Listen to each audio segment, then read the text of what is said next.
Good afternoon, everyone. Good afternoon, Virginia. It's 4 o'clock. Time we come together until hopefully in the future we no longer have to at 4 to remember that we're going to get through this and we're going to get through it together. A lot of good news in today's report, and let's start with overall good news for the Commonwealth. This morning, I was honored to be joined by Congressman Hal Rogers and the Energy and Environment Cabinet Secretary Rebecca Goodman, along with local officials and community leaders from Eastern Kentucky, as we announced major funding awards for 6 economic development projects that will greatly help the people of our Appalachian region. These 6 projects have been selected to receive $14.2 million through the Federal Abandoned Mine Lands Program. The projects include $3.5 million to Perry County and the City of Hazard to improve the water systems of Perry County through the KY15, KY7 interconnect and the development of a new Buckhorn water treatment plant. The project is going to provide clean, reliable water for 1,198 residential customers and 36 businesses in the Coal Fields Industrial Park, which employs in excess of 370 people and has been growing. In just the last year, we've announced some businesses or expansions in that park. More than $3.7 million will go to BPM Lumber of Laurel County for the purchase and installation of an optimized merchandising system that will allow BPM to produce value-added hardwood lumber products. This will sustain 123 current jobs and allow for the reemployment of 62 employees at the London and Whitesburg locations who were previously laid off during the COVID pandemic. $400,000 goes to Backroads of Appalachia, a nonprofit group that supports job training and economic development through tourism and motorsports. Backroads will partner with local government and other nonprofit organizations to repurpose abandoned mine land property in Harlan County to a welcome center to increase regional motorsports and tourism in Lynch. As a second chance employer, Backroads employs individuals in local addiction recovery programs and provides them with job training and paid employment. $3 million will fund the ECAME Advanced Robotic Instruction Project in Morgan County. This is an exciting one. The project will build on ECAME's successful model of advanced CNC machining training, and that's robotics, by expanding instruction to include advanced manufacturing robotics credential track for incarcerated individuals at Eastern Kentucky Correctional Complex in Morgan County. Today, I got to meet with the director of ECAME, with the warden at that facility, and they are really excited about providing this real job skill that will give people, as they reintegrate into society from prison, an opportunity to secure a good job, which gives them a better shot. It's the right thing to do. It's a critical part of criminal justice reform. Just over $2 million will go to the city of Wheelwright and Floyd County for the construction of a new water treatment plant in Wheelwright that will replace an aging conventional sand filtration system built in the 1930s. $1.5 million will go to Harlan County Fiscal Court to bring a natural gas infrastructure to the Harlan County Business Park project. The project will develop natural gas service for the Tri-City areas of Harlan County and bring natural gas service to the Harlan County Business Park site on the previous mine lands near Cumberland, Benham, and Lynch. All these projects are creating good paying jobs and also creating the infrastructure so that these parts of Eastern Kentucky can compete with anybody for the jobs of the future. Very excited about each and every one of them.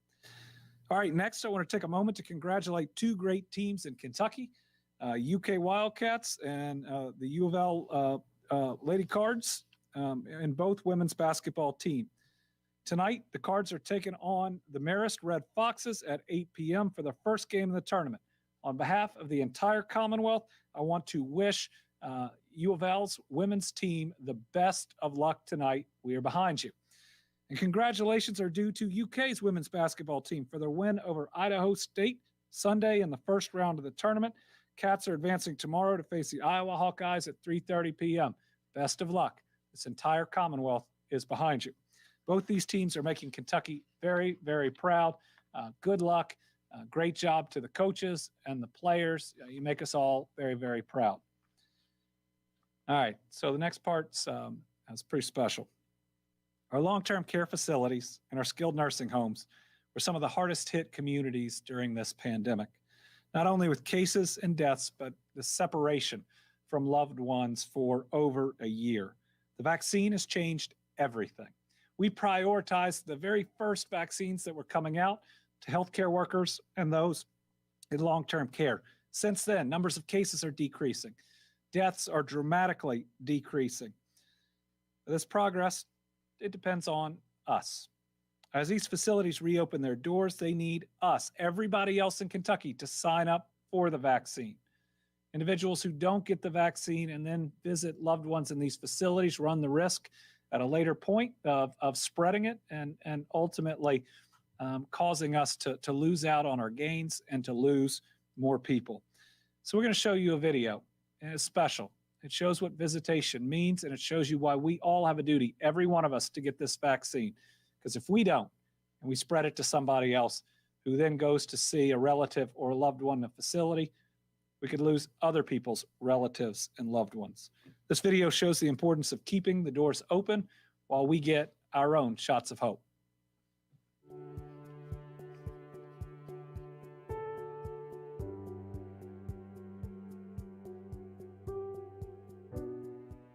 Sarah Christian Village is a continuing care retirement community in Lexington, Kentucky, and we serve approximately 375 older adults in various capacities of living. It's been extremely challenging for our families, for our residents, for our staff members. We've been disconnected from each other in very many capacities. So Monday was a wonderful day at Sarah Christian Village. Families that have been waiting to reconnect with their loved ones in person, touch the hands of their loved ones and hug their loved ones. I thought I'd never see him again. And I cried and cried and cried when I saw him. Oh my goodness, as she said, so many happy tears. My daughter was with me and we just loved on her and hugged on her, and we were here a good 5 hours. I mean, there's nothing better. Just being able to give her a big hug has just meant the world, because you just don't get that same affection when you're on a conference call or on a phone call. But the fact that we can come and visit her, it just means the world. I mean, hopefully life is back to normal. That's what we all want. Tell everyone, please, if you haven't got the shot, please do. It's very important, especially for older people. We all feel safer. We all feel like we have that armor on us. The vaccine for us and for our population has been one major thing that is attributed to that. We're excited about more people getting the vaccine. It is truly a strength in numbers thing for us. The more folks that do get this vaccine, the safer that environments such as ours will be.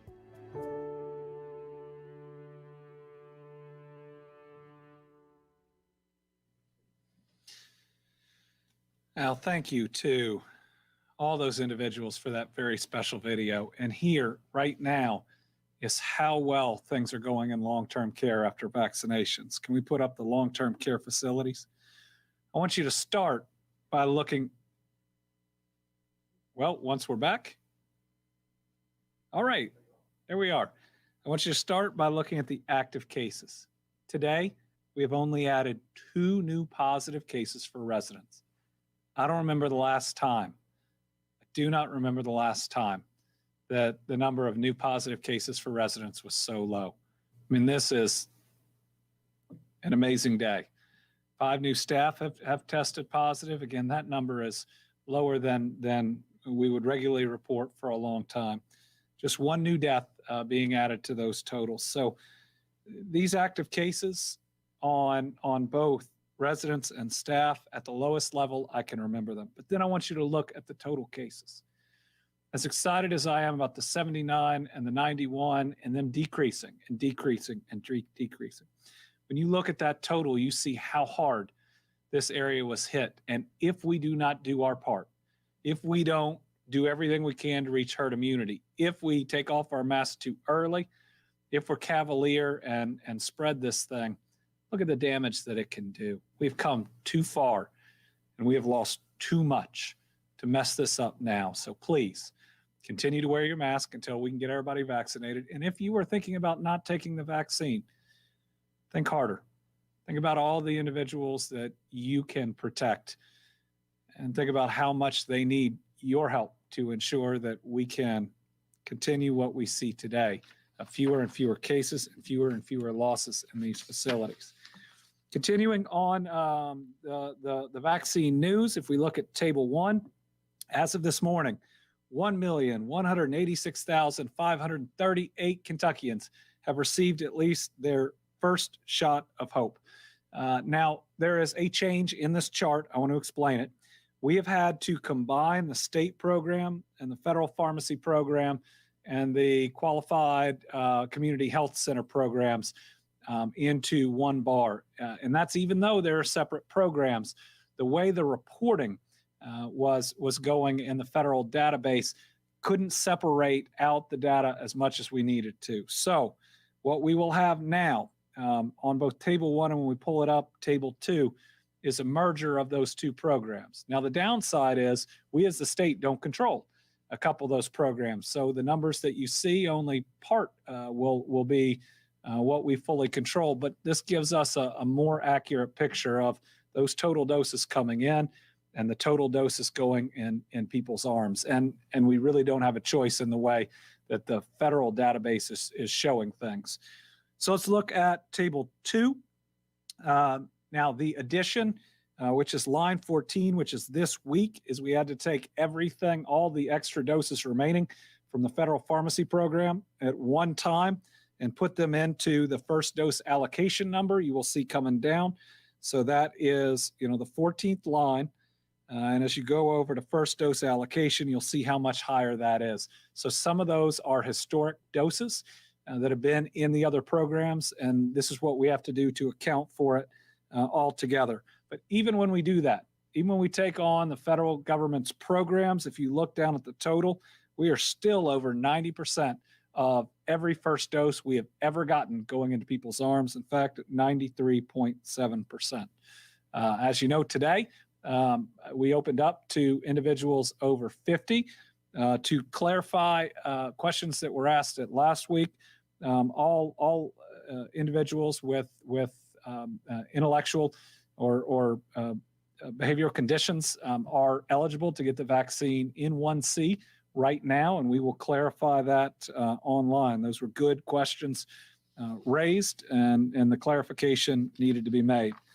So again, these vaccines are getting out really fast. We want to get even better. And if they get out this fast and we continue to see demand where it is, we may end up opening up even a little earlier for some other age groups. So everybody keep it up, keep signing up. And what we see right now is that there are some appointments open. There aren't a lot, but there are some appointments open. So please check for every area need near you. Go to kycovid19.ky.gov. You can click on the vaccine link and see all the different areas and when you are eligible. All right, if we look at the demographics, which we do every Monday, let's start with age. This is generally what we want to see, more vaccines going to our older Kentuckians. About 30% of them have gone to individuals 70 and older. It's another 24% for 60 and up, and then 60 to 69, 50 to 59 is about 15.3%. So certainly the majority, even the significant majority, are 50 and older. Again, these charts will change a little bit over time because we have more individuals in their 60s and their 70s and in their 50s than their 60s. But this shows how we have successfully prioritized to date when it comes to age. Again, as we open it up to more people, and especially when we open it up to everybody, you'll see these numbers eventually change, and that'll be a good thing for that time. But I think this is a good snapshot right now in trying to get our most vulnerable protected the quickest. If we go to gender, I think we are getting a little bit closer. As time goes, it's right now 58% of all doses have been women and 42% to men. Ethnicity, 98%, 98.6% non-Hispanic, 1.4% Hispanic. Certainly a number of additional efforts that are going on right now that we believe are going to pick up the pace there. And then as we go to race, again, the percentages are getting better, but they are not moving fast enough. So as you look on here, 85.49% of vaccinations have gone to white Kentuckians, 4.9%, very close to 5 now, to Black or African American Kentuckians. That started from 4.1. I think it was about 4.1% when we started tracking it. Now closer to 5. Again, a number of efforts going on right now, and trying to be intentional in getting this number where it needs to be. So again, it's creeping up, but nowhere near fast enough. 1.16% of vaccines have gone to Asian Kentuckians, and the other numbers are under 1%. All right, let's look at where we've been with COVID through the last week. Let's start with our new cases by week. 10 straight weeks now of declining cases. Way to go, Kentucky. Now, we had a huge number that we have declined from, but this is what every other state wishes that they were seeing. And I think part of why we continue to have declining cases, and other states have seen a plateau and some have even increased, are the steps we took before Thanksgiving, especially when the spike was so much worse in other states. You know, we pushed down and flattened that curve, which pushes it out longer, which means our decline is going to go on a little bit longer than others. That if they do Philadelphia, if you will, hit that bottom part where they plateau a lot earlier. So this is something we like to see, and we want to keep it up. Again, the longer we see declining cases, the more people who aren't dealing with COVID, the fewer people who get sick, the fewer people who die, and the more restrictions that we can ease as hopefully we are coming out of this thing. Positivity rate, it was a great week. Remember, we'd had 2 weeks, as you look there, where we thought we might be plateauing on the positivity rate. This is the leading indicator. And this last week it fell, and today we're below 3% again, which is wonderful news. Now, we always wanted it to be lower than that, but you look at where we've been. And again, a lot of great news today on the vaccine front and on the cases. Let's look at inpatient census. These are Kentuckians in the hospital with COVID. Again, some of our lowest numbers, at least since August. When we look back, it means that fewer Kentuckians are sick enough to be in the hospital with COVID. When we look at the ICU, we see the same thing. It is down below where it was in August of last year. And finally, Kentuckians on a ventilator is showing that same decline. Really good news. I mean, when we look and continue to learn more about the number of Kentuckians we've lost, this means where we are right now is such a better place. When we look at hospital capacity, we can pull up the map. We only have one area that is in the red. That's because of ICU beds. And we don't think that's necessarily because of COVID, but it shows that there is significant hospital capacity across Kentucky. All right, today's COVID report. Today we're reporting 294 new positive cases of COVID-19. This is about 102 cases lower than we had last Monday, which was part of our 10th straight weeks of declining cases. Kentuckians hospitalized in the ICU and on a ventilator are all down. Our positivity rate's even down a little bit to 2.93%. When we look at deaths today, and I'll talk about this for just a second, we're reporting 11 new deaths. But I will tell you that none of these deaths occurred in March because we are adding the dates that they actually occurred. Remember, what we list as our new deaths is what comes up through our local health departments. What we're listing as audited deaths are ones where we are separately reviewing death certificates, and we haven't gotten that information from a local health department. When you look at today's, we think that has spurred local health departments and others to look back at their data too.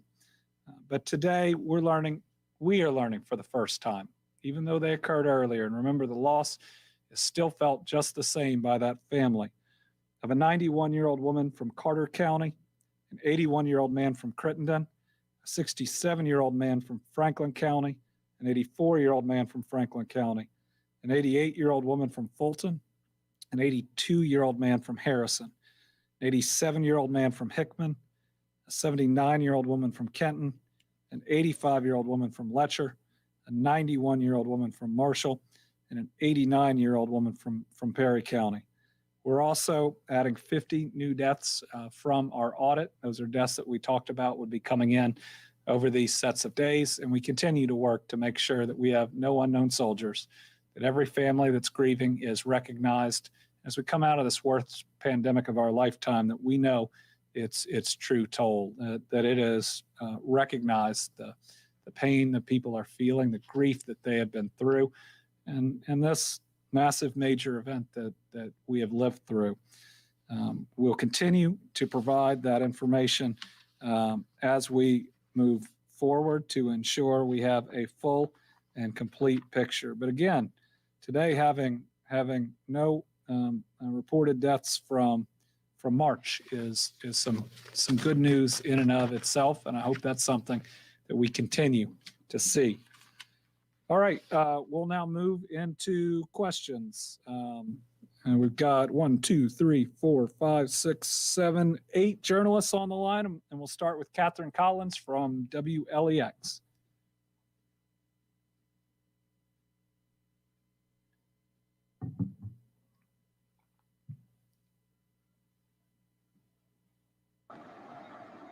Hi, I'm here. Can you hear me?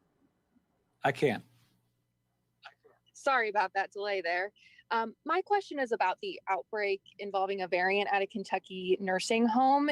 Is there any update on that outbreak, the status of that outbreak? And also, is there any update on the variant? Have we learned anything more about that? Yeah, I think Dr. Stack commented on this a little bit at the end of last week. Do we have him on the line today? So Dr. Stack had talked about the fact that this variant isn't any of the previous known variants of concern, that we are doing the genomic sequencing, that the positives are that it hasn't created severe sickness with any of the folks in the facility that have been vaccinated. In fact, most of those that are positive that have been vaccinated are asymptomatic, whereas a large portion of those that have tested positive that were not vaccinated are symptomatic. I think this does show, just like we showed the video today, that we got to continue to be careful, and that folks that aren't vaccinated coming into those facilities is of a concern, and we need to continue to be careful. We'll get an update on the numbers that are there, but as of yet, we don't have a concern about further spreading that we have seen. Tom Latek from Kentucky Today. This is the third time I've talked to Tom today. You tired of me yet? Just a little. Okay, all right. Well, I'll make this quick. And here's a little something you can get back at me. I won't be bothering you in May. I just got summoned for jury duty, and that's a 4-month stretch here. So you won't be seeing it. That just came in the mail just now. We'll miss you. On behalf of the Commonwealth, we appreciate your service and jury duty. Okay. Can you, do you have any more information on the outbreak at the state prison in Lyon County? Anything new on that? We'll get another update from Michael Brown. Our understanding, and we'll check on the numbers, is that we are engaging in the same process to the extent the facilities allow us of separating people by groups. I will say, when you look at our numbers in prisons, they sometimes look higher than other states, but I know why that is. We're committed to testing when there's an outbreak. I've seen others that have stopped that, but we want to know the full scale of it so that we can try to mitigate it to its fullest extent. We'll get you an update on where the positives are as of today. Chad Hedrick from WKYT. Hi there, Governor. Some health departments and agencies are expanding their eligibility for the vaccine, just trying to get people in. I've seen several tweets today of that. Are you concerned that we're going to kind of hit an early plateau of people getting the vaccinated and that the supply is going to be much larger than what the demand should be? I'm not concerned yet. Where we are is needing to be in, if you can, the Goldilocks zone. We see states like some states that opened up to everybody really soon, and they are now having trouble because everybody called in at all the same time, and they got frustrated, thinking they should be able to get their vaccine at that time without the right priority group progression. So what we need to do is to try to hit this right, to try to expand it at the right amount of time, so we continue the demand, but we don't create that frustration of, if right now we opened it up to absolutely everybody and there were the flood of there are at least 1 million calls, and it then taking that much longer to get your vaccine. We want to avoid that. So our goal is to be not too fast, not too slow, but just right. And I think we're there. That's going to mean from time to time we're going to see the openings that we see, and in some areas we're going to have to move ahead faster. But there is a downside. There can be a negative consequence of both too fast and too slow. So we're trying to thread that needle, and we'll continue to adjust to try to do just that. David Winter from WKRC Local 12. Okay. Stu Johnson from WEKU. All right. Thank you, Governor. Good afternoon. With today, in fact, the going up to the age 50 and above for vaccinations, and there's always the possibility of some long lines. What is the risk when you have these long lines of transmission within the lines if there's not proper distancing? And a second kind of completely unrelated question, but you mentioned off the top of your briefing today that there will come a day when there won't be the need for the briefings. Do you have a kind of a scheduled phase out of your briefings in mind? I haven't gotten there yet, Stu. I really look forward to getting there. Not that I don't want to provide regular information to the citizens of Kentucky. It'll just mean that we are out of the difficult times of this pandemic, and we all want this pandemic to be over. So we're going to work as hard as we can. Long lines should not happen in the way we have set up our vaccination program. With there being the primary requirement of scheduling an appointment, although we do have walk-ups and other opportunities to make sure we can meet people where they are, we shouldn't see lines. Now, lines have happened. Lines have happened when computer systems have gone down, when thawing of Pfizer has taken longer than we thought, but they should not be routine. The other thing that is required at all of our locations and must be enforced is wearing masks, and we need to make sure we are distancing as well. If we do all those things, and we certainly should be at vaccination sites, I think our risk is low. But again, we got to make sure that we continue to monitor those sites, and that's why we have KSP and sheriffs and firefighters and National Guard and others helping at these facilities. But we do want to see a big demand. We just want to see people scheduling their appointments and getting in and out, getting their shot of hope. Sarah Ladd from the Courier-Journal.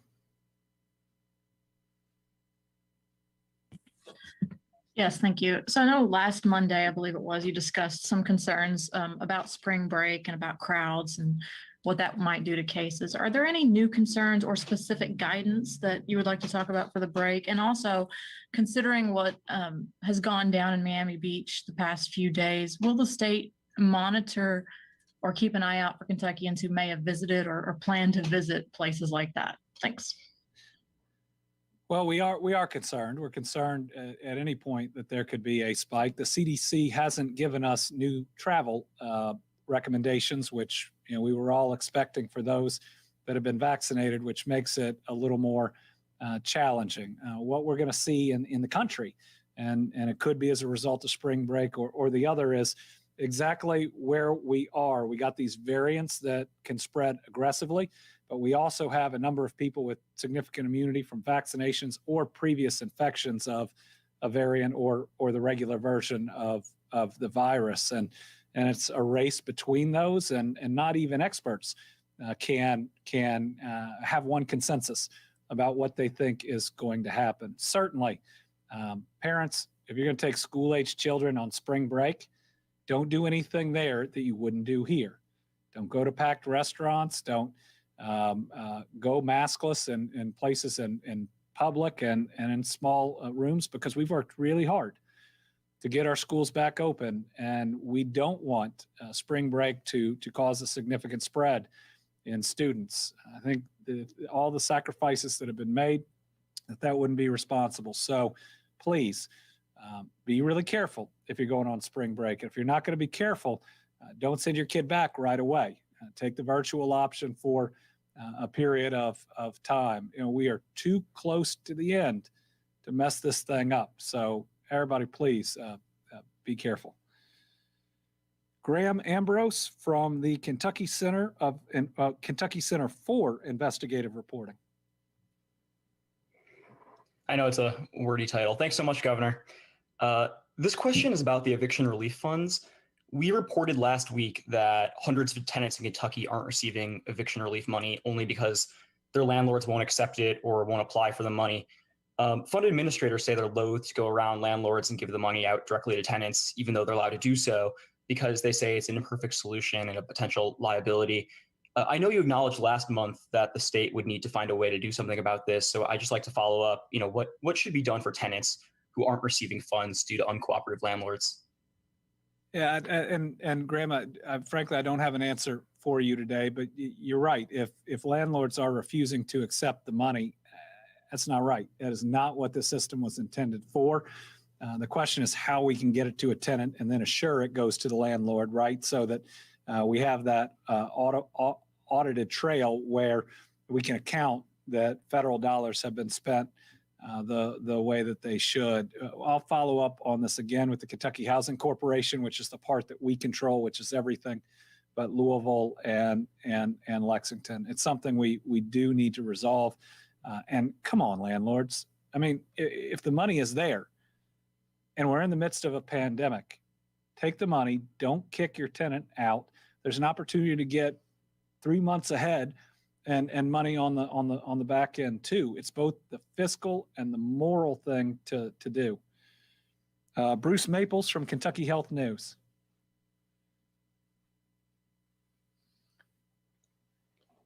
Thank you, Governor. I read a story that said that the CDC is concerned about the decline in testing, and particularly for people with symptoms or unvaccinated people. What are our testing numbers doing in Kentucky, and will there be a push to get them to increase? Yeah, we'll get you the exact testing numbers. There's no question they are decreasing. We weren't decreasing as much as the country last week, but we were still seeing a significant decrease. And the first thing I think the CDC needs to do is recognize that some of this is natural, because if we don't recognize that fewer people are going to get tested if they've been vaccinated and or if they have had COVID recently, then we're not being realistic. But certainly amongst unvaccinated and in the right circumstances, vaccinated folks, and certainly people who are symptomatic, absolutely need to continue to be tested. One thing we'll look at are especially our hospital testing numbers outside of kind of the drive-through where you'd go if and when you are sick, because we still need those people to quarantine and to not go to work.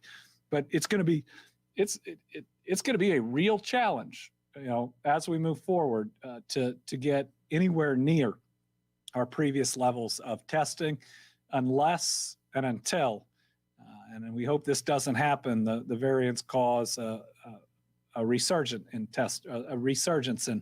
in the virus. Now, the other ways that we could see more testing occur is if there are requirements by certain things to get tested, which we haven't seen, whether that's air travel or others. And a whole lot of that is still waiting on the CDC. What can vaccinated people do other than get together in small groups that unvaccinated people can't or are not recommended according to the CDC?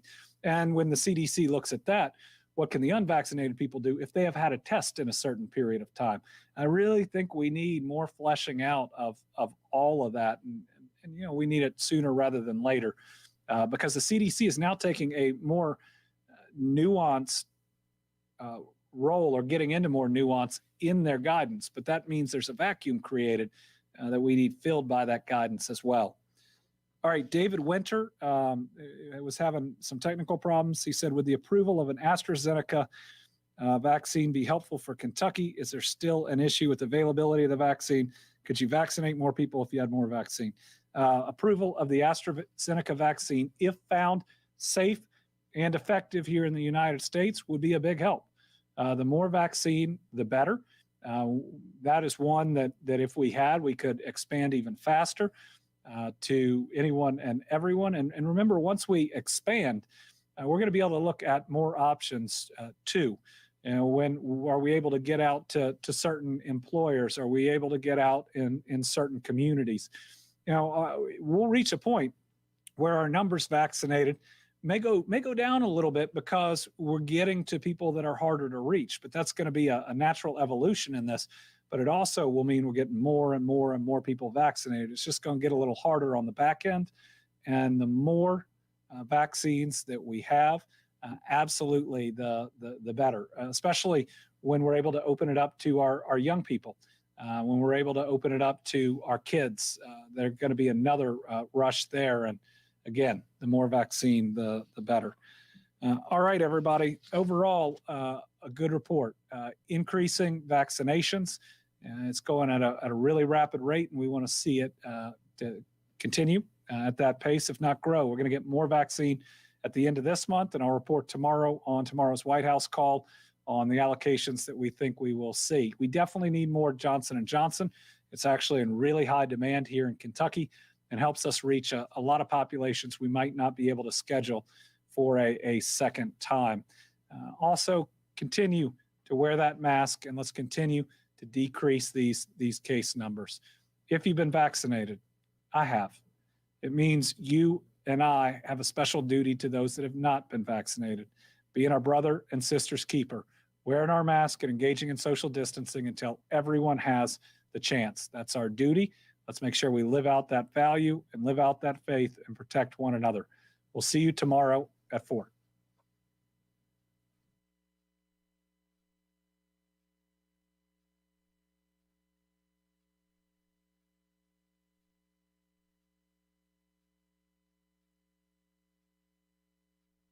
Federal legislation to move the department from its bureaucratic decision, which affected potentially 960 students in northern Maine. It affected students in that were in other high schools as well.